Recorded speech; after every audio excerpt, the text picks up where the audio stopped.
Best move I ever made was ruining his marriage 5 years ago. He actually believed she was the one lying. The heavy oak door of Lawrence Blackwood's office stood partially open as Marcus approached, his footsteps silent on the plush carpet. He was early for their meeting about the Singapore expansion, but what stopped him cold wasn't the unexpected timing. It was his brother's voice, casual and laughing, floating through the gap. Best move I ever made was ruining his marriage 5 years ago. Marcus froze, his hand suspended inches from the door. The look on Marcus's face when I showed him those doctored photos, priceless. Man never even questioned if they were real. In that moment, the world around Marcus Blackwood, tech mogul, self-made billionaire, man who prided himself on calculated decisions, seemed to fracture and collapse. 5 years of certainty shattered in an instant as he realized what his brother had done and what he himself had lost. Have you ever discovered that something you believed with absolute certainty was built on a lie? That the person you trusted most betrayed you in ways you never imagined possible? 5 years ago, Marcus walked away from his pregnant wife based on evidence his brother fabricated. Today, he's about to face the woman he abandoned and the daughter he's never met. What happens when a man who built his fortune on calculated decisions must confront the one catastrophic choice that cost him everything that mattered? Stay with me to witness a powerful story of betrayal, redemption, and the courage it takes to face the truth.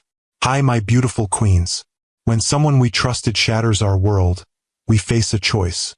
Vivian could have collapsed when Marcus abandoned her while pregnant, but instead, she transformed pain into purpose, building a business and raising her daughter with dignity. That's our power as women, creating beauty from broken promises. Remember, your worth isn't measured by who walked away, but by how magnificently you rose after the fall. The antique grandfather clock in the corner of Vivian Montgomery's living room chimed 3 times, each resonant note hanging in the air like an accusation. 5 years ago, at precisely this hour, her world had collapsed when Marcus Blackwood, her husband of 8 years and father of her unborn child, had walked out of their home with cold finality in his eyes. "I know what you did," he'd said, his voice eerily calm as he placed his wedding band on the marble countertop. "Don't bother denying it." Now, as Vivian stood in her modest Atlanta townhouse watching the autumn rain streak down her windows, that memory still had the power to hollow her chest. The irony wasn't lost on her. Today marked exactly 5 years since Marcus had abandoned her based on a devastating lie, and today was the day she would finally see him again. Her hand instinctively moved to the silver locket around her neck, the one containing a tiny photo of their daughter Zara, now a precocious 4-year-old with her father's penetrating gray eyes and determined chin. The child he had never met, the child he had refused to believe was his. The doorbell's chime startled her from her reverie. Vivian smoothed her charcoal pencil skirt, a habit from her corporate days that persisted despite the years she'd spent building her own interior design business. Her heart hammered against her ribs as she crossed to the door, each step feeling like she was moving through molasses. When she opened it, the years seemed to collapse between them. Marcus Blackwood stood on her porch, the successful tech entrepreneur and venture capitalist whose face occasionally graced the business section of the Atlanta Journal-Constitution. At 42, he was even more handsome than she remembered. His dark hair now threaded with distinguished silver at the temples, his tall frame still powerful in an impeccably tailored charcoal suit. But it was his eyes that caught her, storm gray and haunted in a way she'd never seen before. Vivian. Her name on his lips after all this time sent an unwelcome shiver down her spine. Marcus. She stepped back, allowing him entry while maintaining careful distance. "You're punctual as always." He moved past her into the living room, his presence immediately filling the space in a way that made it hard to breathe. His gaze swept over the tasteful furnishings, the evidence of her successful design business, before landing on the collection of framed photographs on the mantel. And there it was, the moment she'd both dreaded and anticipated. Marcus went utterly still as he stared at the central photo of Zara on her 4th birthday. Chocolate cake smeared across her beaming face, dark curls framing features that were unmistakably a blend of them both. "Is that?" His voice faltered, something she'd never heard from the always composed Marcus Blackwood. "Your daughter." Vivian's voice was steady despite the emotion threatening to choke her. Her name is Zara. She'll be 5 in January. Marcus turned to her, his expression a complex mixture of pain, wonder, and something that looked dangerously like hope. She looks like my mother. She has your stubbornness too, Vivian said, unable to keep the slight edge from her voice. And your gift for numbers. Her preschool teacher says she's reading at a 2nd grade level. Marcus moved closer to the photographs, studying each one with an intensity that made Vivian's chest ache. All this time, he whispered, more to himself than to her. Yes, Vivian said simply. All this time, the silence between them stretched, 5 years of absence and pain expanding to fill every corner of the room. Finally, Marcus turned to face her fully. I need to tell you how I found out, he said, his voice controlled but with an undercurrent of raw emotion. About Lawrence. About what he did to us. At the mention of Marcus's younger brother, Vivian felt her knees weaken. She sank onto the nearest chair, her fingers gripping the armrests. Tell me. Marcus remained standing, as if too restless to sit, his tall frame taut with tension. It was yesterday afternoon. I went to Lawrence's office to discuss the new Singapore expansion. He's been pushing for a leadership role there. Vivian nodded silently. Lawrence Blackwood had always been the charming, reckless counterpoint to Marcus's disciplined focus. Where Marcus built his fortune through strategic innovation and tireless work, Lawrence had drifted through life on his family name and his brother's generosity. I was supposed to meet him at 3, but I arrived early, Marcus continued, his voice growing harder. His assistant was at lunch, so I went to his office unannounced. The door was partially open. Marcus turned away, staring out the window at the rain, his reflection in the glass showing a muscle working in his jaw. He was on the phone, laughing. I was about to announce myself when I heard him say, "Best move I ever made was ruining his marriage 5 years ago." He actually believed she was the one lying. The best move I ever made was ruining his marriage 5 years ago. Vivian's breath caught. He was talking about me. Marcus nodded, turning back to face her. I froze in the doorway. Then he said, the look on Marcus's face when I showed him those doctored photos. Priceless. Man never even questioned if they were real. Marcus's voice had taken on a hollow quality. He was boasting, Vivian. Boasting to someone about destroying our marriage. What did you do? Vivian asked, trying to imagine the scene. Marcus overhearing his brother's cruel confession, the realization of what had been stolen from him. I stepped into the room, Marcus said, his expression darkening at the memory. Lawrence saw me and went white, dropped the phone, started scrambling with excuses about how I'd misunderstood. He shook his head. But there was no misunderstanding. I heard him clearly. He was proud of what he'd done. Vivian closed her eyes briefly, absorbing the cruel irony. After 5 years of pain and separation, the truth had emerged through a moment of chance. An early arrival, an open door, a brother's boastful indiscretion. I demanded the truth, Marcus continued. All of it. Threatened to remove him from the company completely if he didn't come clean. His expression was grim. It took hours, but he finally admitted everything.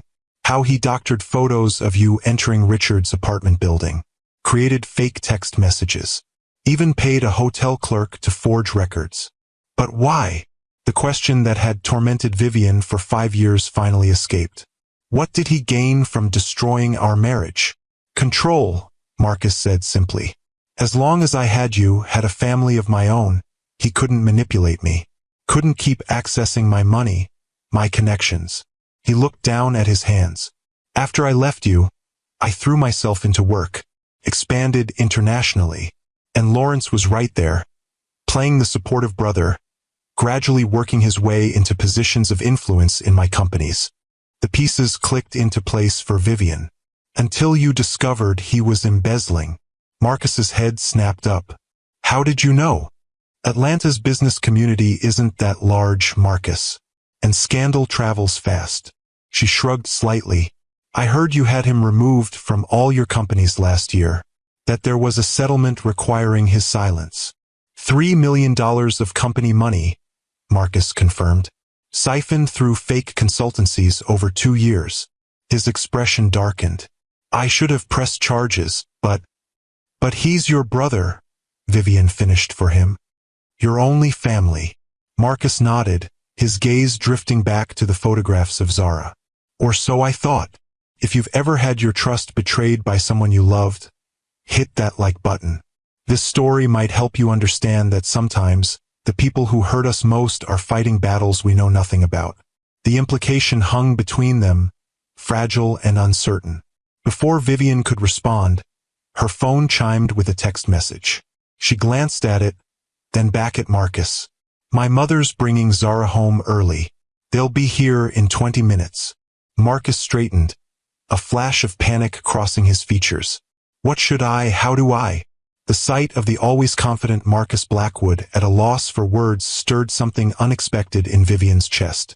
For the first time since he'd appeared at her door, she allowed herself to really see him.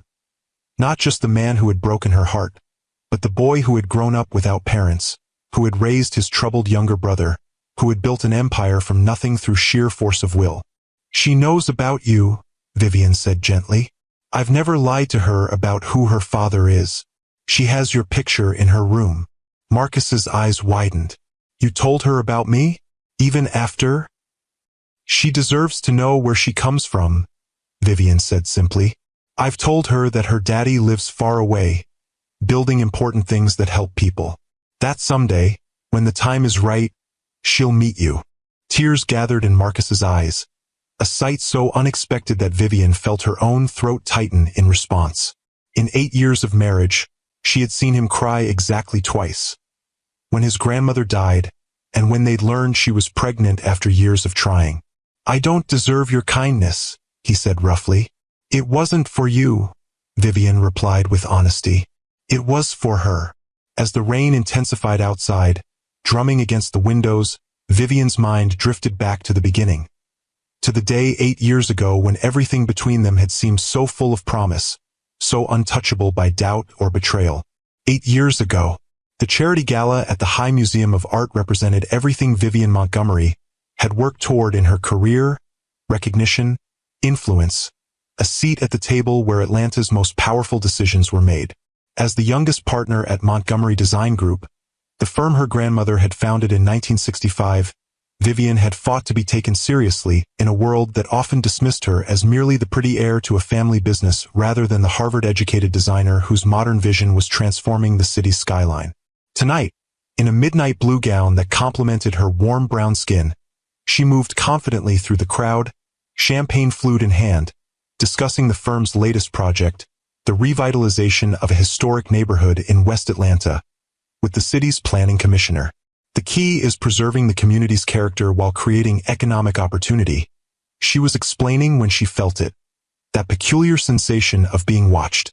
Glancing over the commissioner's shoulder, she locked eyes with a man standing alone near one of the massive columns that lined the museum's atrium. Tall, impeccably dressed in a tuxedo that emphasized his broad shoulders. He made no attempt to hide his interest, holding her gaze with a directness that was both presumptuous and oddly compelling. But it was his eyes that caught her attention, storm gray and intensely focused, as if she were a complex equation he was determined to solve. Excuse me, the commissioner said, following her gaze. Have you not met Marcus Blackwood? He's the reason we're all here tonight. Before Vivian could respond, the commissioner was waving the man over, and suddenly he was standing before her, those remarkable eyes even more striking up close. Marcus, this is Vivian Montgomery of Montgomery Design. Vivian, Marcus Blackwood of Blackwood Technologies. Recognition clicked into place. Of course, the tech wunderkind whose innovative software was revolutionizing urban planning. The self-made millionaire who'd grown up in one of Atlanta's poorest neighborhoods and now donated millions to revitalize similar communities across the country. Ms. Montgomery, he said, his voice a rich baritone that matched his commanding presence. I've admired your work on the East Side Commons project. Your integration of sustainable design with historical preservation is inspired. Vivian raised an eyebrow, surprised by his specific knowledge of her work. "You follow architectural design, Mr. Blackwood?" "I follow excellence," he replied without a hint of flattery in his tone. "In any field." The commissioner excused himself, leaving them alone in the crowded room. For a moment, neither spoke, engaged in a silent assessment that felt strangely intimate. "You're staring," Vivian finally said, a smile playing at the corners of her mouth. "I'm appreciating," Marcus corrected, his own lips curving slightly. "There's a difference. And what exactly are you appreciating?" "The fact that your reputation doesn't do you justice." Vivian laughed, genuinely amused by his boldness. "And what reputation is that?" "Brilliant, uncompromising, impossible to impress." His eyes held hers. They got 2 out of 3 right. It was the beginning of something neither of them could have predicted, a connection that defied the careful boundaries both had built around their lives. Within 6 months, they were married in a small ceremony on Vivian's family estate outside Atlanta, their union celebrated as the perfect merger of old Atlanta tradition and new Atlanta innovation. For 2 years, they were the golden couple, gracing the covers of business magazines and society pages alike. Marcus's tech empire expanded globally, while Vivian's design firm won international acclaim. They built a stunning modern home in Buckhead, traveled the world, and seemed to embody the perfect balance of ambition and partnership. But beneath the glossy surface, fractures were forming, invisible at first, then increasingly impossible to ignore. Marcus's drive, once so attractive to Vivian, began to consume him. 18-hour workdays, missed anniversaries, conversations that revolved entirely around business strategies and investment opportunities. And always, hovering at the edges of their life together, was Lawrence Blackwood, Marcus's younger brother, whose charm masked a bottomless need for his brother's approval, attention, and financial support. "He's family, Vivian," Marcus would say whenever she expressed concern about Lawrence's latest crisis or questionable business venture. "The only blood family I have left. I can't turn my back on him." Vivian understood loyalty. Her own tight-knit family had taught her its value. But something about Lawrence's dependence on Marcus troubled her. The way his eyes followed his brother with a mixture of adoration and resentment. The subtle digs disguised as jokes. The constant reminders of their shared childhood hardships. Always when Marcus was considering cutting back on his support. "He manipulates you," she told Marcus one night after Lawrence had called, drunk and belligerent, demanding money to cover gambling debts. "He knows exactly which buttons to push to keep you feeling responsible for him." "You don't understand," Marcus had replied, his voice tight with an anger rarely directed at her. "You grew up with everything. You never had to watch your little brother go hungry because there wasn't enough food. You never had to steal clothes so he could go to school without being bullied for wearing the same shirt 3 days in a row." The words had stung, not because they were cruel, but because they revealed how little Marcus believed she could understand his world, despite the years they'd shared. The invisible wall between their backgrounds, her family's generations of success, his childhood of desperate poverty, seemed suddenly insurmountable. "You're right," she'd said quietly. "I can't understand what that was like, but I do understand when someone uses your love against you. And that's what Lawrence does, Marcus. Every single time." The argument had ended in a stalemate, as most of their disagreements about Lawrence did. But it had planted a seed of discord that would eventually bear the most bitter fruit. When Vivian discovered she was pregnant after 3 years of marriage, something shifted between them. Marcus, who had always been driven by the future, suddenly became obsessed with creating the perfect present. He cut back his work hours. He attended every doctor's appointment. He converted the home office he'd rarely used into a nursery, personally painting the walls a soft yellow that reminded Vivian of early morning sunlight. "I want our child to have everything I didn't," he told her one night as they lay in bed, his hand resting protectively over the gentle swell of her stomach. Security, certainty, 2 parents who are always there. The vulnerability in his voice had moved her deeply. For the first time, she felt they were truly building something together that transcended their individual ambitions. a family with all the messy, beautiful complexity that entailed. But as Vivian's pregnancy progressed, Lawrence's presence in their lives intensified rather than receded. He began stopping by unannounced, often when Marcus was traveling for business. He called at odd hours with increasingly dramatic emergencies. And most troublingly, he began making subtle comments about Vivian's friendship with Richard Harlow, Marcus's CFO and longtime friend. "Saw you and Richard having lunch at Watershed yesterday," he mentioned casually during a Sunday dinner at their home. "You two seemed pretty intense." Vivian had glanced up from her plate, surprised. "We were discussing the Foundation's new education initiative. Richard's helping me structure the funding." "Of course," Lawrence had replied with a smile that didn't reach his eyes. "Just looking out for my big brother. You know how people talk." The comment had seemed odd but ultimately harmless, until similar observations began peppering Lawrence's conversations with increasing frequency. Richard's name appearing with deliberate casualness. Innocent questions about Vivian's whereabouts when Marcus was traveling. Small seeds of doubt, expertly planted in fertile ground. What Vivian didn't know, couldn't have known, was that Lawrence was simultaneously working on Marcus, with far more direct insinuations. "I'm worried about Viv," he told Marcus over drinks at the private club they both belonged to. "She seems distracted lately, secretive." "What are you talking about?" Marcus had asked, irritation edging his voice. "She's 6 months pregnant and running both her design firm and our foundation. Of course she's distracted." Lawrence had held up his hands in mock surrender. "Hey, forget I said anything. I'm sure it's nothing." But it wasn't nothing. It was the beginning of a carefully orchestrated campaign to destroy the one relationship that threatened Lawrence's position in his brother's life. Present day. "After I heard Lawrence on the phone," Marcus continued, pulling Vivian back to the present. "After he confessed everything, I went back to my office and pulled out all the evidence he'd given me 5 years ago. Looked at it with fresh eyes." His voice grew hoarse. "The signs were there, Vivian. The inconsistencies. If I hadn't been so blinded by my own insecurities, I would have seen through it." "What do you mean?" Vivian asked, though part of her already knew the answer. "I was always waiting for you to realize you'd made a mistake marrying me."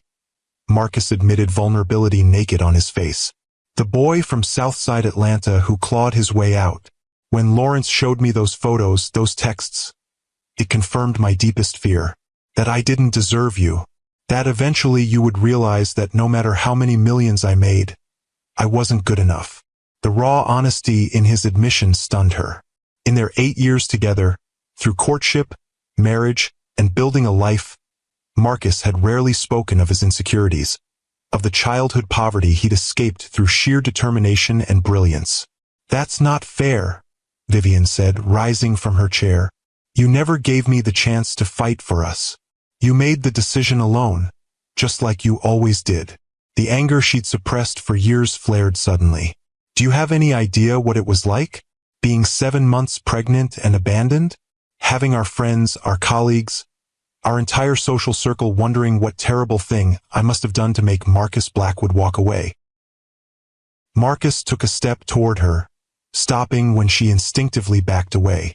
"I spent the night going through everything," he continued, his voice rough with emotion. "Every photo Lawrence had given me, every text. I even tracked down the hotel clerk. He admitted Lawrence had paid him $5,000 to create false records. He reached into his suit jacket and withdrew an envelope. I brought everything, the original files Lawrence gave me, the proof I've gathered that they were falsified."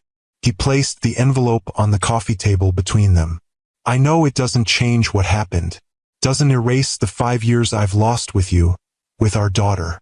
But I needed you to see it, to understand how thoroughly I was deceived." Vivian stared at the envelope, making no move to take it. "Why didn't you just ask me?" The question that had tormented her for 5 years finally escaped. "After 8 years together, how could you believe I would betray you like that without even giving me a chance to defend myself?" "Because I was a fool," Marcus said simply. "A proud, insecure fool who let his brother play on my deepest fears." He shook his head.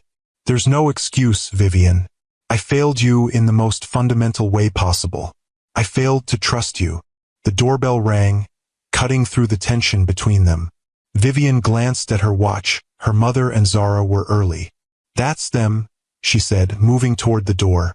She paused, looking back at Marcus, who had gone completely still, his expression a mixture of terror and longing. Just be gentle, she advised softly. She's shy with strangers at first. The front door opened, and a whirlwind of energy in a purple raincoat exploded into the room. Mommy! Grandma let me feed the ducks, even though it was raining, and one of them tried to eat my boot and… Zara stopped abruptly, finally noticing the stranger sitting in their living room. Her gray eyes, so like her father's, widened as she took in Marcus's presence.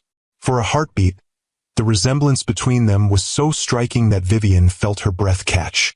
Hello, Zara said cautiously, moving to press against Vivian's side. Marcus seemed frozen, staring at his daughter as if she were a mirage that might vanish if he moved too suddenly. When he finally spoke, his voice was gentle in a way Vivian had almost forgotten he could be. Hello, Zara. My name is Marcus. I'm an old friend of your mother's. Zara studied him with the solemn intensity that always reminded Vivian of Marcus at his most focused. Your voice sounds like the man in Mommy's stories. Marcus's gaze flickered to Vivian in surprise before returning to Zara. What stories are those? The ones about the boy who built towers that touched the sky, Zara replied matter-of-factly. Mommy says they're real stories, not make-believe ones. A look of wonder crossed Marcus's face as he realized Vivian had been keeping his memory alive for their daughter through stories of his rise from poverty to success. It was a gift he clearly hadn't expected. They are real stories, he confirmed, his voice rough with emotion. Would you like to hear more of them sometime? Zara considered this offer with adorable seriousness before nodding. Yes, please. But first, do you want to see my rock collection? I organized it by color and shininess. The simple, childish request seemed to break something open in Marcus. He smiled, a real smile that transformed his face and brought back the man Vivian had fallen in love with years ago. I would love to see your rock collection, he said, kneeling to Zara's level. I used to collect rocks when I was a boy. Really? Zara's eyes widened with delight at finding a kindred spirit. Did you have any that sparkled? A few, Marcus said, his voice warm with remembered joy. I found a piece of quartz once that caught the sunlight like it had stars inside. I have one like that, Zara exclaimed, grabbing his hand without hesitation. Come see. As Zara tugged Marcus toward her bedroom, Vivian exchanged a glance with her mother, who had been watching the interaction with knowing eyes. Josephine Montgomery had never spoken ill of Marcus, even after he'd abandoned her pregnant daughter.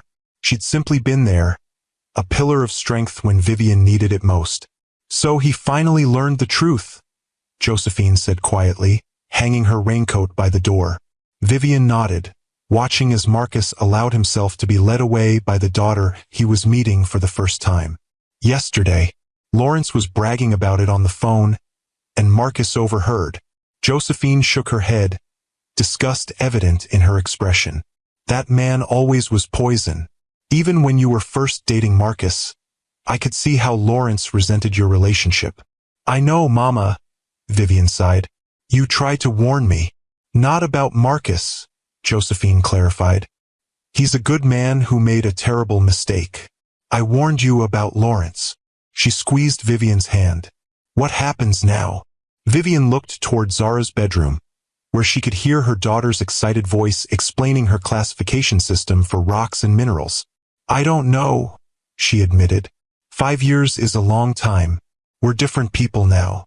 But some things don't change, her mother observed gently. The way he looked at you just now, that hasn't changed. Before Vivian could respond, her phone rang. Glancing at the screen, she frowned at the unfamiliar number. I should take this. It might be a client. Josephine nodded, moving toward the kitchen. I'll make some tea. Sounds like we all might need it. Vivian answered the call, stepping onto the front porch for privacy. Vivian Montgomery speaking. Ms. Montgomery. The voice was male, unfamiliar, and strained. This is Lawrence Blackwood. Vivian's hand tightened on the phone, her body going rigid. I have nothing to say to you. Please.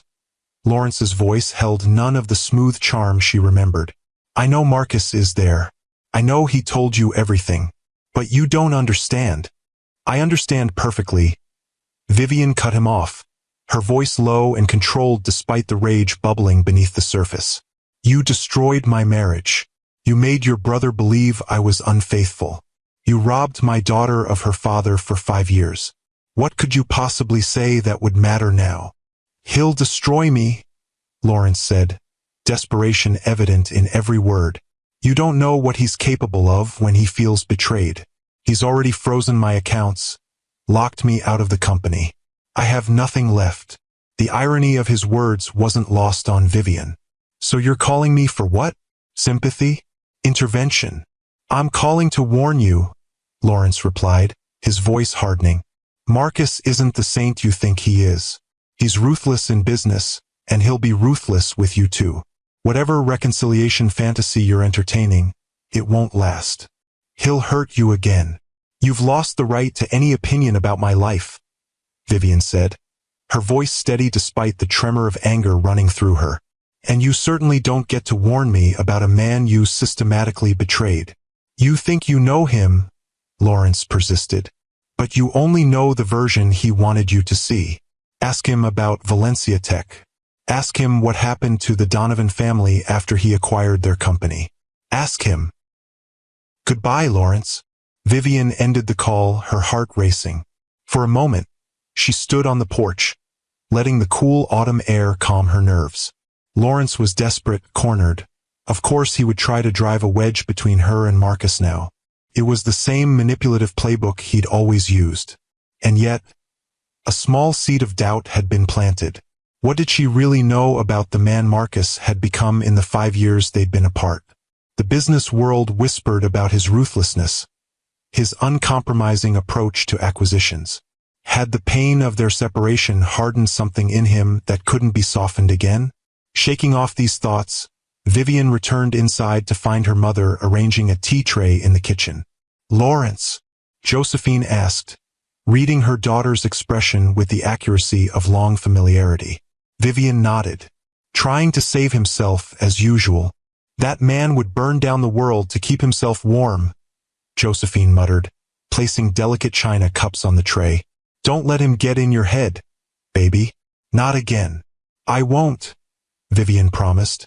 Though the echo of Lawrence's warnings lingered, she picked up the tray. Let's check on them.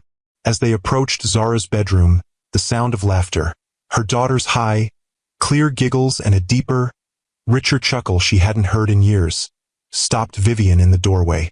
The scene before her was both achingly sweet and profoundly surreal. Marcus sitting cross-legged on the floor beside Zara, both of them bent over a collection of rocks and minerals spread across a colorful rug. This one, Marcus was saying, holding up a smooth, dark stone. Looks like it might be magnetite. Do you have a magnet we could test it with? In my science drawer. Zara jumped up and raced to her small desk, pulling open a drawer filled with the collection of odds and ends she used for her constant experiments. She returned with a horseshoe magnet, presenting it to Marcus with the solemn importance of a scientist sharing a crucial tool. Marcus demonstrated how to hold the magnet near the stone without touching it, his large hands gentle as he guided Zara's smaller ones. When the stone leapt to the magnet, Zara's eyes widened with delight. It's magic, she exclaimed. It's science, Marcus corrected gently, which is even better than magic because you can understand how it works. The words, so characteristic of the Marcus that Vivian had loved, who found wonder in knowledge rather than mystery, created a sharp pang in her chest. This was the father Zara should have had all along. The father who would have nurtured her curiosity, challenged her mind, shown her that the world was full of marvels waiting to be understood. As if sensing her presence, Marcus looked up, his eyes meeting Vivian's over their daughter's head. The naked emotion in his gaze, gratitude, regret, a desperate hunger for the time he'd lost, was almost too much to bear. Tea time, Josephine announced, breaking the moment. And I believe I smell rain-soaked little girl who needs to change into dry clothes before catching cold. I don't catch colds, Grandma, Zara protested, though she obediently began gathering her rocks. My immune system is very strong. Ms. Wilson says so. Nevertheless, Josephine replied with the gentle firmness that had guided generations of Montgomery women. Dry clothes first, then tea and cookies with our guest.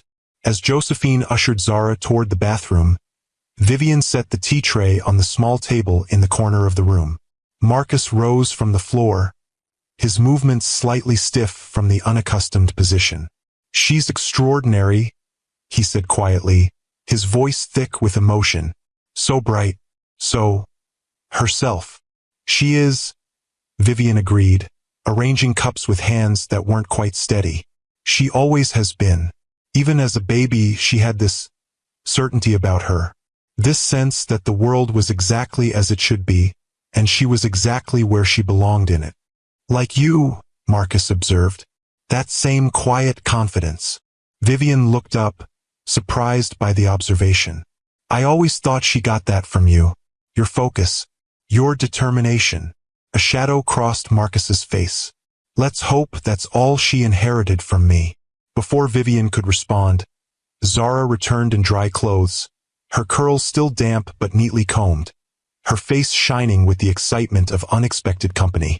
She climbed onto the window seat beside the table, patting the space next to her as she looked expectantly at Marcus. Sit here, she commanded. I want to show you my constellation book after tea. Marcus complied, his large frame looking almost comically oversized next to Zara's delicate one. As Josephine poured tea and distributed cookies, Vivian was struck by the tableau they created, the four of them sharing this ordinary moment as if it were the most natural thing in the world, as if there weren't 5 years of absence and pain between them. Mr. Marcus, Zara said, dunking her cookie in her tea with methodical precision.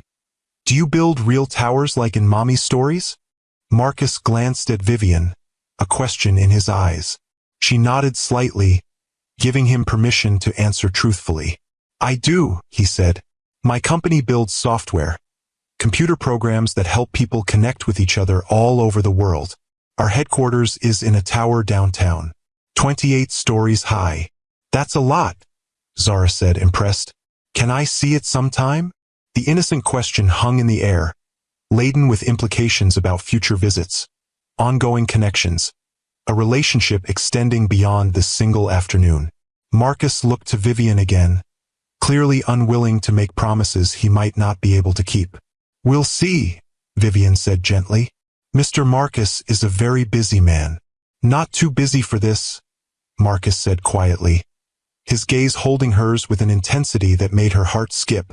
Not anymore. The moment was interrupted by Josephine rising from her chair. I believe I'll head home now.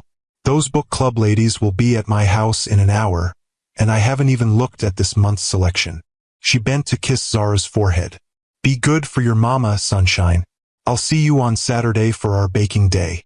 We're making apple pie, Zara informed Marcus solemnly, with cinnamon and nutmeg and allspice. Sounds delicious, Marcus replied with equal seriousness. I've always believed that baking is just chemistry you can eat. Zara's eyes lit up at this perspective. That's what I tell Mommy, but she says it's art. It can be both, Vivian interjected, rising to walk her mother to the door. The best things usually are. At the front door, Josephine embraced her daughter tightly. Call me later, she murmured. Whatever you decide, I'm with you. I know, Mama, Vivian whispered back. Thank you. As the door closed behind her mother, Vivian leaned against it for a moment, gathering her strength for whatever came next. The sound of Zara's excited voice drifted from her bedroom, punctuated by Marcus's deeper responses. They were looking at her astronomy book now, Vivian guessed, Zara showing off her knowledge of constellations and planets. Another passion she shared with the father she was just beginning to know. If you believe that a woman's strength is revealed not in how she falls but in how she rises, share this video with a sister who needs to be reminded of her resilience today. 5 years ago, the evidence, when Lawrence finally presented it, had been devastating in its apparent completeness. Photographs of Vivian entering Richard Harlow's apartment building late at night, her face partially obscured but recognizable. Text messages between them discussing meeting times and places, with phrases that could be read as innocent business discussions or something far more intimate. Hotel receipts showing Richard had booked rooms on days when Vivian had told Marcus she was visiting design sites in Savannah. "I didn't want to believe it either," Lawrence had said, his expression a perfect mask of reluctant concern as he spread the documents across Marcus's desk. "That's why I waited until I was absolutely sure. Until there was no other explanation." Marcus had stared at the evidence, his world collapsing around him. Richard Harlow had been his friend since college, one of the few people who had known him before success, who had believed in his vision when everyone else called him delusional. And Vivian, his brilliant, beautiful wife, carrying their child, the woman he had trusted with every part of himself. How could she betray him like this? "There has to be another explanation," he'd said, his voice hollow even to his own ears. Lawrence had placed a hand on his shoulder, the picture of brotherly support. "I wish there was, but I've been watching them for weeks, ever since I first suspected. The timing matches, Marcus. The days she says she's working late, the weekends you're traveling. And now," he gestured to a final document, a medical record. "The baby." Marcus had picked up the paper with numb fingers. It appeared to be a paternity test, showing a genetic incompatibility between him and the child Vivian was carrying. "This can't be real," he'd whispered. "I paid a lab tech at her obstetrician's office," Lawrence admitted. "It was the only way to be sure. I know it's wrong, but I had to protect you." The final piece of Lawrence's elaborate deception had been the most cruel and the most effective, because it played directly into Marcus's deepest fear, that he wasn't meant to have the family he'd never had growing up. That happiness, real lasting happiness, wasn't in the cards for boys from Southside Atlanta, no matter how far they climbed. He'd confronted Richard first, storming into his office without warning. The CFO's genuine confusion and vehement denials had only angered Marcus further, exactly as Lawrence had predicted. "Of course he'll deny it," Lawrence had warned. "He stands to lose everything, his job, his reputation, his friendship with you, and he'll try to turn it back on me, claim I'm lying to drive a wedge between you. That's what guilty people do." When Richard had indeed suggested Lawrence might be manipulating the situation, Marcus had fired him on the spot, ignoring the stunned hurt in the eyes of a man who had stood beside him for 15 years. Then he'd gone home to confront Vivian. She'd been in the nursery when he arrived, arranging stuffed animals in the crib they'd chosen together. 7 months pregnant, she'd never looked more beautiful to him, her skin glowing, her body gracefully accommodating their growing child. The sight of her had nearly broken his resolve. "Marcus!" she'd exclaimed, surprised to see him home in the middle of the day. "I thought you had meetings all afternoon." Then, noting his expression, "What's wrong? Has something happened?" "You could say that," he'd replied, his voice eerily calm despite the storm raging inside him. "I know, Vivian." She tilted her head, confused. "Know what?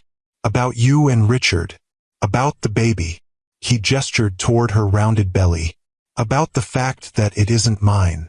The color had drained from Vivian's face. "What are you talking about? Of course this is your baby. Richard and I are colleagues, nothing more." "Don't." Marcus had held up a hand, unable to bear what he perceived as continued deception. "I have proof.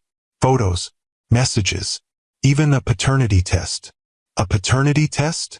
Vivian had echoed, genuine bewilderment in her voice. "That's impossible. I never." "Lawrence has been watching you for weeks," Marcus interrupted. "He didn't want to tell me, tried to convince himself he was wrong. But the evidence is irrefutable." Understanding had dawned in Vivian's eyes then. "Lawrence," she'd repeated, her voice hardening. "Of course, Marcus, whatever he's shown you is a lie. He's manipulating you. Can't you see that? He's always been jealous of our relationship, of the fact that you have a life that doesn't revolve around him." But Marcus, primed by Lawrence to expect exactly this defense, had shaken his head. I've seen the evidence with my own eyes, Vivian. Photos don't lie. Photos can be doctored. Texts can be faked. Whatever paternity test he's shown you is a complete fabrication. Vivian had moved toward him, her hands outstretched. Marcus, think about this. We've been trying for a baby for 2 years. We saw the fertility specialists together. You were there when we found out I was pregnant. How could this possibly be anyone's child but yours? For a moment, doubt had flickered in Marcus's mind. What she was saying made logical sense. But the images Lawrence had shown him kept flashing before his eyes. Vivian entering Richard's building, her face turned away as if hiding her identity. The medical report with its damning conclusion. I want to believe you, he'd said, his voice breaking. But the evidence. Forget the evidence. Vivian had cried, real anger flaring now. Look at me, Marcus. Your wife. The woman who has stood beside you for 8 years. Am I lying to you now? He had looked at her then, really looked. At the woman he'd built his life with, the mother of the child he'd wanted so desperately. And for a heartbeat he'd almost believed her. Almost. But then Lawrence's voice had echoed in his mind. She'll deny everything. She'll make you doubt yourself. That's what liars do. I can't do this, Marcus had said finally, reaching into his pocket and withdrawing his wedding band. With deliberate movements, he'd placed it on the marble countertop, the soft clink of metal on stone like a period at the end of a sentence. I know what you did. Don't bother denying it. Marcus, please. Vivian had begged, tears streaming down her face now. Don't do this. Don't throw away everything we've built on Lawrence's lies. At least investigate before you make a decision you can't take back. But he had already been walking toward the door, his back rigid, his heart shattering with every step. My lawyers will be in touch about the divorce. You can keep the house. I'll provide financial support, but I want nothing to do with you or that child. Marcus. Vivian's voice had broken on his name, a sound of such raw pain that he'd almost turned back. Almost. Don't leave like this. Please. But he had kept walking, out the door and into the waiting car, away from the life he'd believed in, the future he'd planned, the family he'd wanted more than anything in the world. It was the last time he'd seen her until today. Present day. Vivian returned to Zara's bedroom to find her daughter had fallen asleep against Marcus's side, the constellation book open on her lap. The sight was so domestic, so achingly normal, that for a moment Vivian could almost pretend the last 5 years hadn't happened, that this was just another evening in the life they should have shared. Marcus looked up as she entered, his expression a mixture of wonder and uncertainty. She was explaining the difference between red giants and white dwarfs, he said softly, and then she just drifted off mid-sentence. She does that, Vivian replied, moving to lift the sleeping child. Burns so bright and then crashes all at once. Let me, Marcus offered, carefully gathering Zara into his arms. The little girl stirred but didn't wake, instinctively nestling against his chest as if she somehow recognized the safety there. Where should I? This way. Vivian led him to Zara's bed, already turned down for the night. Together, they tucked her in, Marcus's movements tentative but tender as he arranged the blankets around her small form.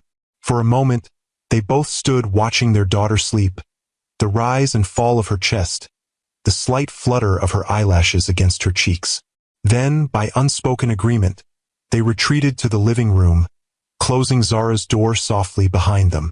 In the more formal space, the tension between them returned, the easy connection they'd shared in Zara's presence giving way to the reality of all that remained unresolved.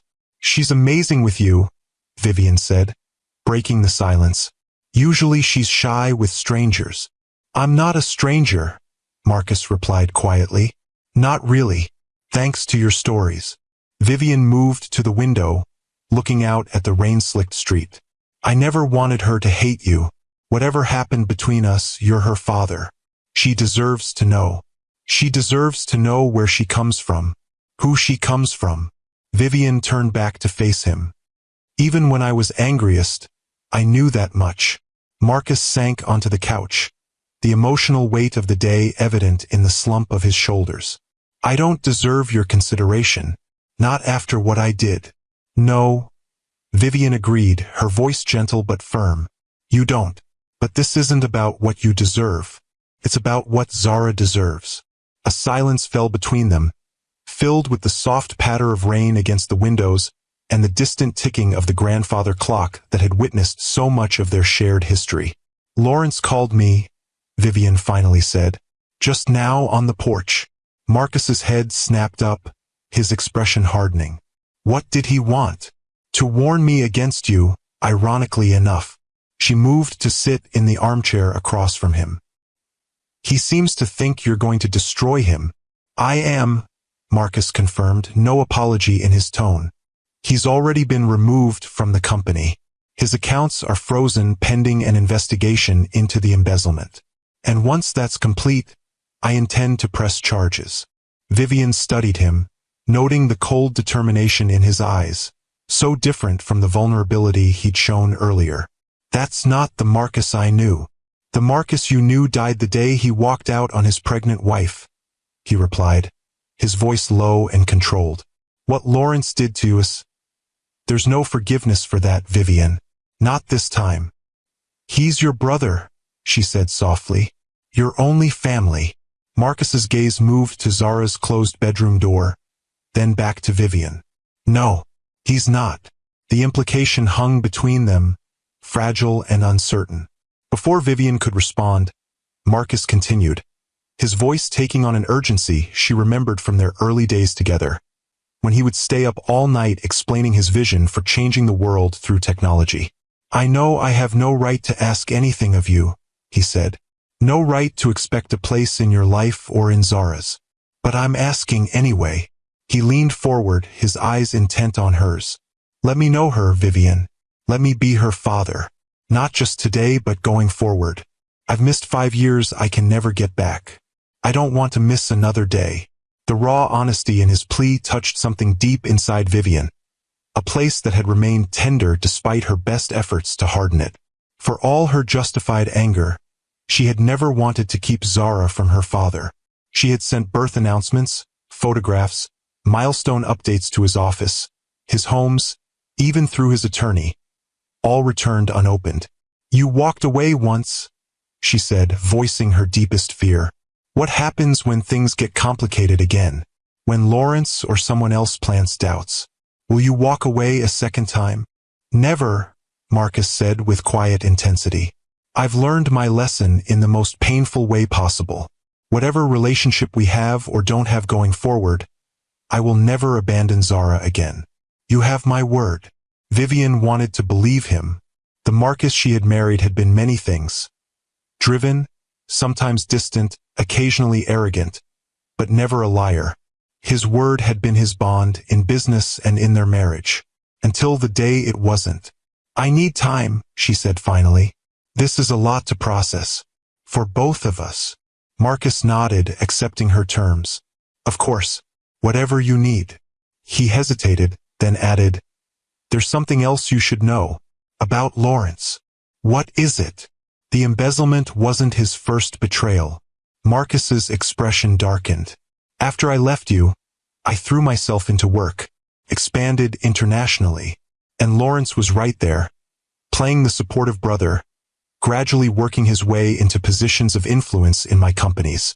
Until you discovered what he was doing, Vivian supplied. Yes, but it was more than just the money. Marcus ran a hand through his hair, a gesture of agitation she remembered well.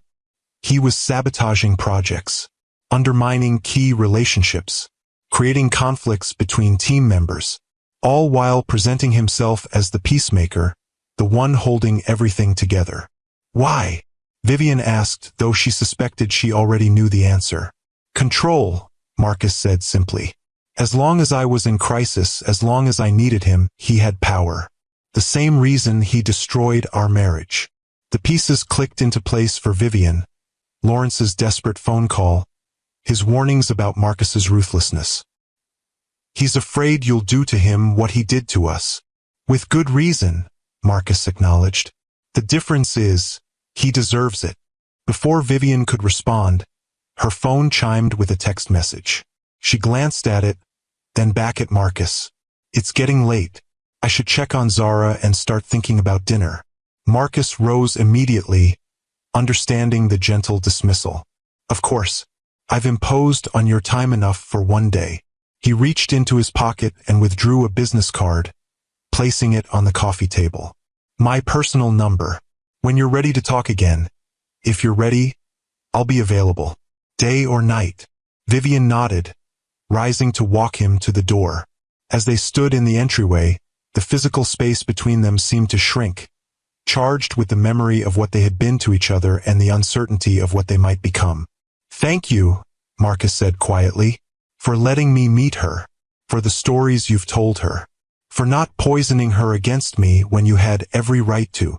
She makes her own judgments, Vivian replied. Always has, just like her father.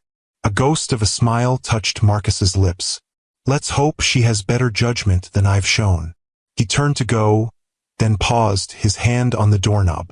Vivian, I know it doesn't change anything, but I need you to know. I never stopped loving you. Not for a single day. Before she could respond, he was gone, disappearing into the rain-soaked evening like a figure from one of the stories she told Zara.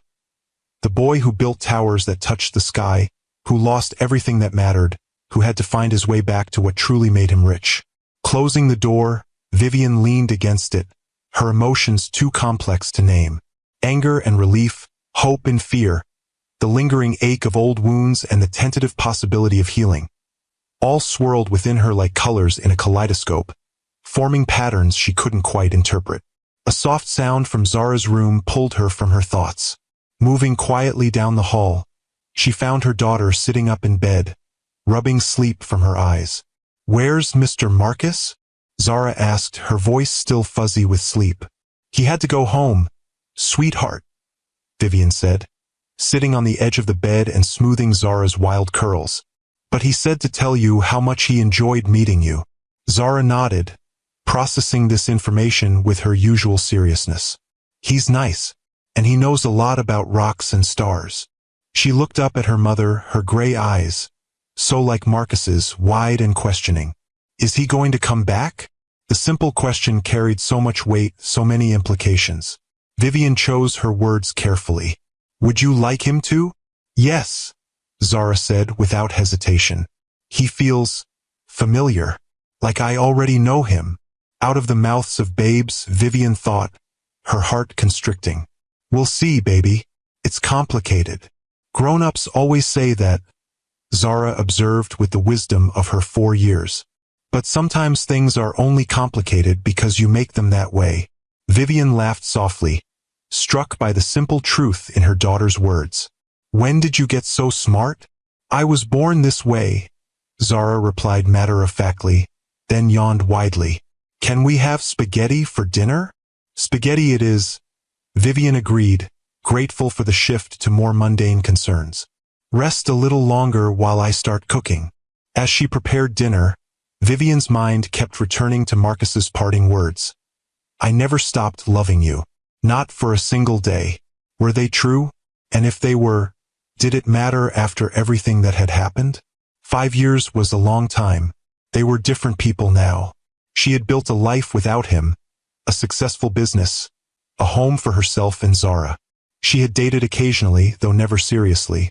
No one had ever measured up to the connection she'd shared with Marcus, a fact that both frustrated and relieved her. And Marcus? What kind of man had he become in their years apart? The business world spoke of his increased ruthlessness, his uncompromising approach to acquisitions and competitors. Lawrence had warned her about Valencia Tech, about the Donovan family. What had happened there? And did it change how she should view his return to their lives? As she stirred the spaghetti sauce, Vivian realized there was only one way to answer these questions.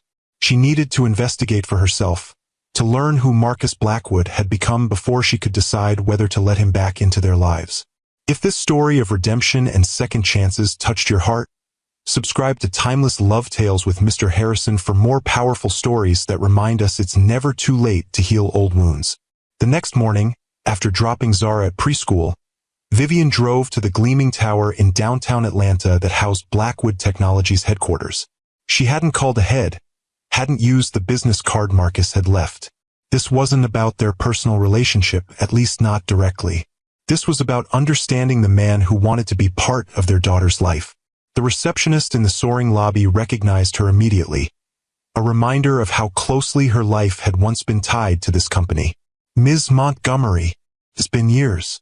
Are you here to see Mr. Blackwood?" "Not exactly," Vivian replied with a warm smile. "I was hoping to speak with Diane Winters if she's available."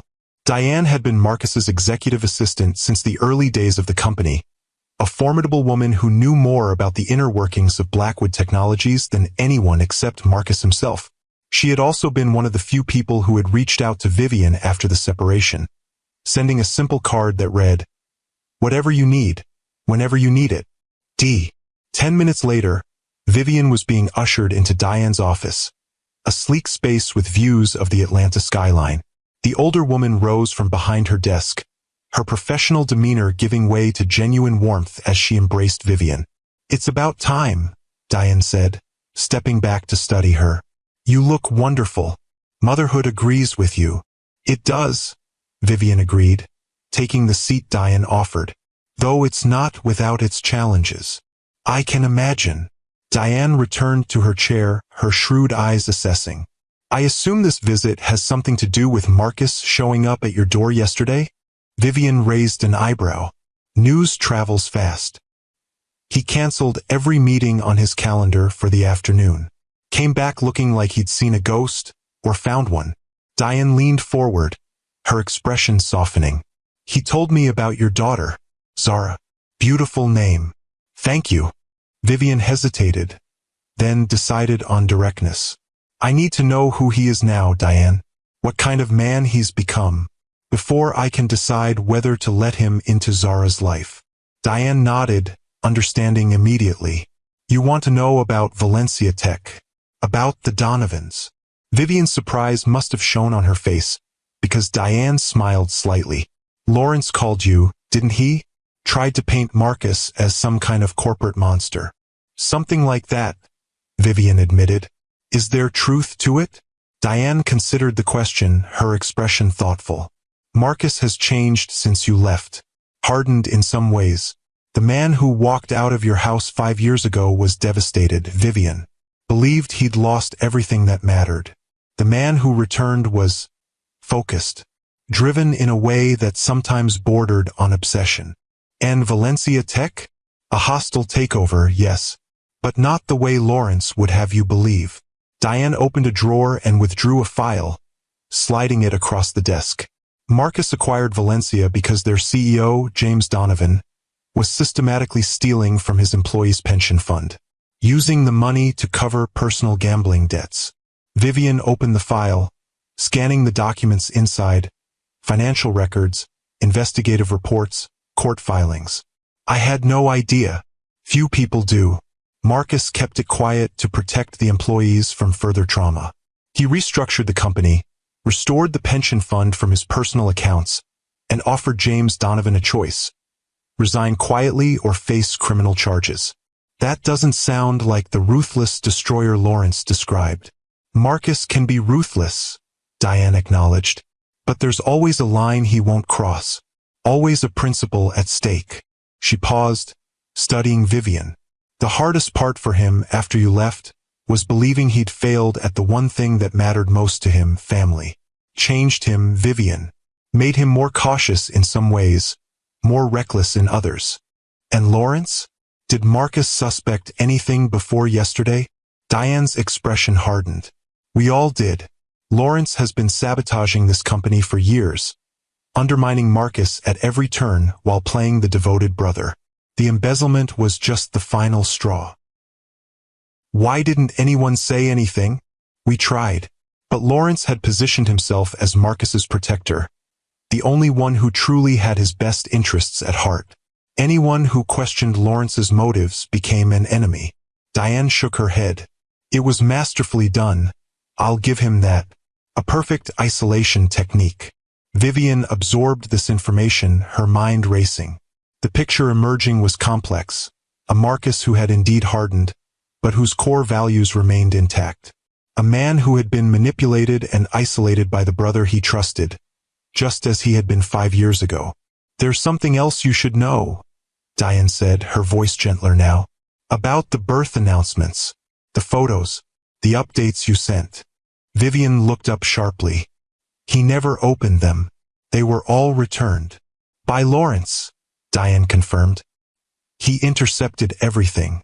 Marcus never knew you tried to contact him about Zara. Never knew you'd reached out at all." The revelation hit Vivian like a physical blow.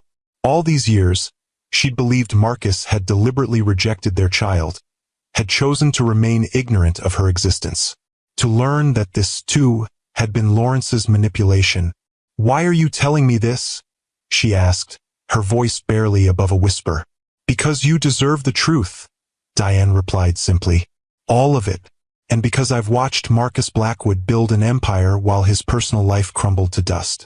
Whatever you decide about your future, about Zara's relationship with her father, you should do it with clear eyes." Vivian nodded, gathering the file and rising to leave. At the door, she turned back.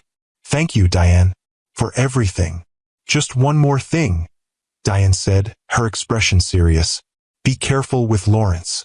He's cornered now, and that makes him dangerous. He won't go down without trying to take others with him." The warning followed Vivian as she left the building, stepping into the bright autumn sunshine that belied the emotional storm within her. The Marcus that Diane had described was both familiar and strange. The principled man she had loved, hardened by pain but not fundamentally changed. A man who had been as thoroughly deceived as she had been. As she walked to her car, her phone rang. Glancing at the screen, she saw it was her assistant from Montgomery Design. "Vivian, I'm so sorry to bother you during your personal day," Amara began, her voice tense. "But there's someone here insisting on seeing you. He's quite persistent." A chill ran down Vivian's spine. "Who is it?" "Lawrence Blackwood. He says it's urgent, that it concerns your daughter." "I'm on my way," Vivian said, her voice sharp with sudden fear. "Don't let him leave. And call building security to keep an eye on him until I get there." The drive to Montgomery Design's offices in Buckhead took 20 minutes that felt like 20 hours. What could Lawrence possibly want with her business? And why mention Zara? The thought of him using her daughter's name, even speaking of her, filled Vivian with a cold rage that surprised her with its intensity. When she arrived, she found Lawrence pacing the reception area, his normally impeccable appearance disheveled. Designer suit wrinkled, hair uncombed, eyes bloodshot. He looked up as she entered, relief washing over his features. "Vivian, thank God. I've been trying to reach you." "My office," she cut him off, unwilling to create a scene in front of her employees. "Now." Lawrence followed her down the hallway, past curious staff members trying to appear busy while obviously straining to overhear. Once inside her office, Vivian closed the door and turned to face the man who had destroyed her marriage. "You have exactly 2 minutes to explain why you're here and why you dared to mention my daughter," she said, her voice glacial. "And then you're leaving, one way or another." Lawrence ran a hand through his disheveled hair, his usual smooth charm nowhere in evidence. "Marcus is going to destroy me, Vivian. He's frozen my accounts, locked me out of the company, threatened criminal charges. I have nothing left. And this concerns me how?" Vivian remained standing, making no move to offer him a seat. "Because you can stop him," Lawrence said, desperation evident in every word. "He'll listen to you. If you tell him to back off, to give me another chance." "Why would I do that?" Vivian interrupted, incredulous. "After what you did to us, you destroyed my marriage. You robbed my daughter of her father for 5 years. You manipulated and betrayed your own brother. Give me one good reason why I should help you." Lawrence's expression shifted, the desperation giving way to something colder, more calculated. "Because if you don't, I'll make sure Marcus never sees Zara again." The threat hung in the air between them, so unexpected and vicious that for a moment Vivian couldn't speak. When she found her voice, it was deadly quiet. "What did you just say to me?" I have connections at family court, Lawrence continued, seemingly oblivious to the danger in her tone. I can file reports questioning your fitness as a mother. I can create evidence of neglect, of instability. By the time I'm finished, you'll be lucky if you get supervised visitation. The way you created evidence of my affair with Richard? Vivian asked, her voice steady despite the rage building inside her. The way you fabricated a paternity test? Lawrence shrugged, a hint of his old arrogance returning. It worked once. Get out of my office, Vivian said, each word precise and controlled. Get out before I call security, before I call the police. You're not hearing me, Lawrence insisted, taking a step toward her. I'm not asking anymore, Vivian. Either you convince Marcus to back off, or I will make sure. He never finished the sentence. The office door opened, and Marcus stood in the doorway, his expression a mask of cold fury as he took in the scene before him. I thought I might find you here, he said to Lawrence, his voice deceptively calm. When you weren't at your apartment or any of your usual haunts. Lawrence paled, taking an involuntary step back. Marcus, I was just threatening the mother of my child? Marcus suggested, entering the office and closing the door behind him. Yes, I heard. The entire office heard, in fact. You never did learn to modulate your voice when you're desperate. Vivian looked between the brothers, the physical resemblance striking despite their different states. Marcus immaculate in a tailored suit, radiating controlled power. Lawrence disheveled and frantic, his usual polish completely eroded by fear. How did you know he was here? She asked Marcus. Diane called me after you left, he explained, his eyes never leaving Lawrence. She was concerned about exactly this scenario. I was on my way to warn you when your assistant called my office. Lawrence's gaze darted between them, the calculation visible in his expression. So you two are back together already? That was fast. Does she know about Valencia Tech, Marcus? About what you did to the Donovans? She knows everything, Marcus replied evenly. Unlike you, I don't build relationships on lies. A bitter laugh escaped Lawrence. That's rich coming from you, the great Marcus Blackwood, who walked out on his pregnant wife without even giving her a chance to defend herself, who abandoned his own child for 5 years. And now you're what, the wronged party? The victim? No, Marcus said quietly. I'm not a victim. I made choices based on what I believed was true. I'll live with the consequences of those choices for the rest of my life. He took a step closer to his brother. But you, Lawrence, you deliberately destroyed lives for your own gain. You manipulated and betrayed the only family you had. And now you're threatening a woman and child who never did anything to harm you. Lawrence's expression hardened, the last vestiges of his charm falling away to reveal the bitter envy beneath. You had everything, he spat. The success, the perfect wife, the child on the way. What was I supposed to do? Stand in your shadow forever? Watch you build the perfect family while I got your leftovers, your charity. I would have given you anything, Marcus said, and for the first time, real pain broke through his controlled exterior. Anything you asked for. You were my brother, the only family I had left. All you had to do was ask. I didn't want your handouts, Lawrence shouted. I wanted what you had. I wanted to matter. The raw truth of the confession seemed to shock even Lawrence himself. He fell silent, his breathing ragged, his hands clenched at his sides. Vivian, watching this exchange, felt a complex mixture of emotions. Anger at Lawrence's manipulation, pity for his obvious pain, and a growing understanding of the damaged relationship that had ultimately destroyed her marriage. You need help, Lawrence, she said finally, her voice gentler than she'd intended. Professional help. Not revenge, not threats. Actual help. Lawrence looked at her, surprise evident in his expression. Why would you care what happens to me? I don't particularly, Vivian admitted. But Zara deserves to know her uncle someday. The real person. Not this bitter, manipulative version of yourself you've become. Marcus glanced at her, surprise and something like hope flickering in his eyes before he turned back to his brother. "This is your one chance, Lawrence. Take it or leave it. I'll drop the criminal charges if you agree to 3 conditions. Complete financial restitution for the embezzlement, intensive therapy, and a legally binding agreement to stay away from Vivian and Zara until, if ever, they choose to have contact with you." Lawrence stared at his brother, clearly searching for the trap. "And if I refuse? Then I'll press charges for the embezzlement," Marcus said simply. "And now, thanks to your performance here today, for criminal threatening as well. Your choice." For a long moment, the brothers stared at each other, years of complicated history passing between them. Then Lawrence's shoulders slumped, the fight visibly draining out of him. "Fine," he said quietly. "I'll take the deal." "Good." Marcus nodded to the door. "My car is outside. My lawyer is waiting at the office with the paperwork. We'll do this now."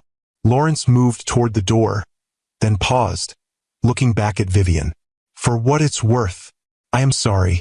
Not for separating you from Marcus, he never deserved you.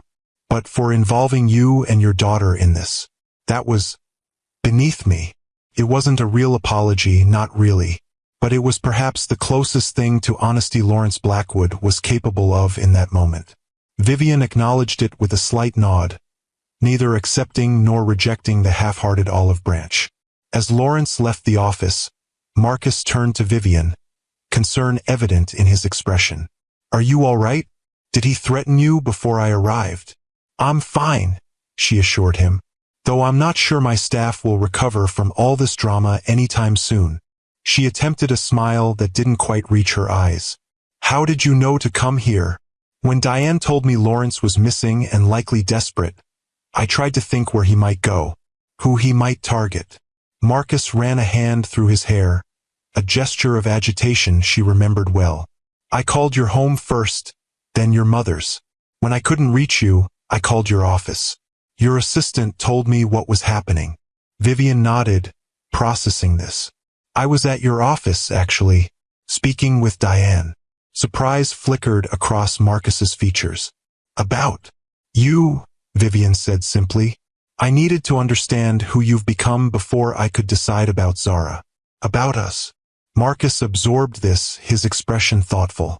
"And did you understand?" "I'm beginning to," Vivian admitted. She gestured to the visitor's chair across from her desk. "You should go. Lawrence is waiting." "Lawrence can wait," Marcus replied, though he took the offered seat. "This is more important." The simple statement, "this is more important," hung between them, weighted with meaning. How different things might have been 5 years ago if Marcus had made the same choice, had put their relationship above his brother's manipulations. "I went to Valencia Tech," Vivian said, watching his reaction carefully. "After we separated. They were bidding on a design contract for their new headquarters." Marcus's eyebrows rose slightly. "I didn't know that. I met James Donovan. Saw firsthand how he treated his employees, the corners he cut, the promises he broke." She leaned forward, holding his gaze. "When you acquired the company, when you replaced him, I assumed it was just business. Another hostile takeover by Marcus Blackwood." "It wasn't," Marcus said quietly. "I know that now. Diane showed me the file." Vivian's expression softened slightly. "You saved those people's pensions, their livelihoods, and you did it quietly, without taking credit." Marcus shrugged, uncomfortable with the praise. "It was the right thing to do." "Yes, it was." Vivian studied him, seeing both the man she had married and the stranger he had become in their years apart. "You've changed, Marcus. We both have." "For better or worse?" he asked, a hint of vulnerability breaking through his composed exterior. "Both, I think," Vivian replied honestly. "I'm stronger now, more independent. I've built a life I'm proud of, a business that fulfills me. And you," she paused, considering.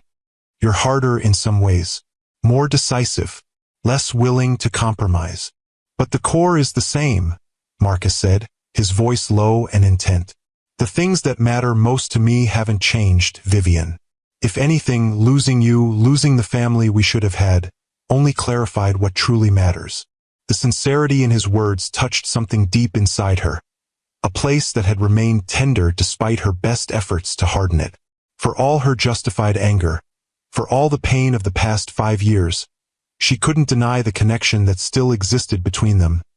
Complicated, damaged, but undeniably real. "Zara asked about you this morning," she said, changing the subject slightly. "Wanted to know when you're coming back." Hope flared in Marcus's eyes. "What did you tell her?" "That it's complicated." Vivian smiled slightly at the memory. "She informed me that grown-ups only say that when they're making things more difficult than they need to be." A genuine laugh escaped Marcus, the sound warming the space between them. "Smart kid.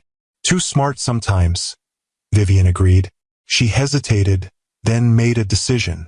"Would you like to come to dinner tomorrow night?" "Nothing formal, just spaghetti and garlic bread. Zara's favorite." The invitation hung between them, simple yet profound in its implications. Marcus studied her face, clearly searching for any sign of reluctance or obligation. "Are you sure?" he asked finally. "I don't want to rush this, Vivian, to pressure you in any way." "I'm not sure of anything," she admitted with a small smile, "except that our daughter wants to show you her constellation book properly, without falling asleep halfway through. And that maybe it's time we both stopped making things more complicated than they need to be." Marcus nodded, understanding the boundaries of the invitation, a step forward, but a measured one. A chance for their daughter to know her father, and perhaps, eventually, for them to rediscover what had been lost. "I'd like that," he said simply. "Thank you."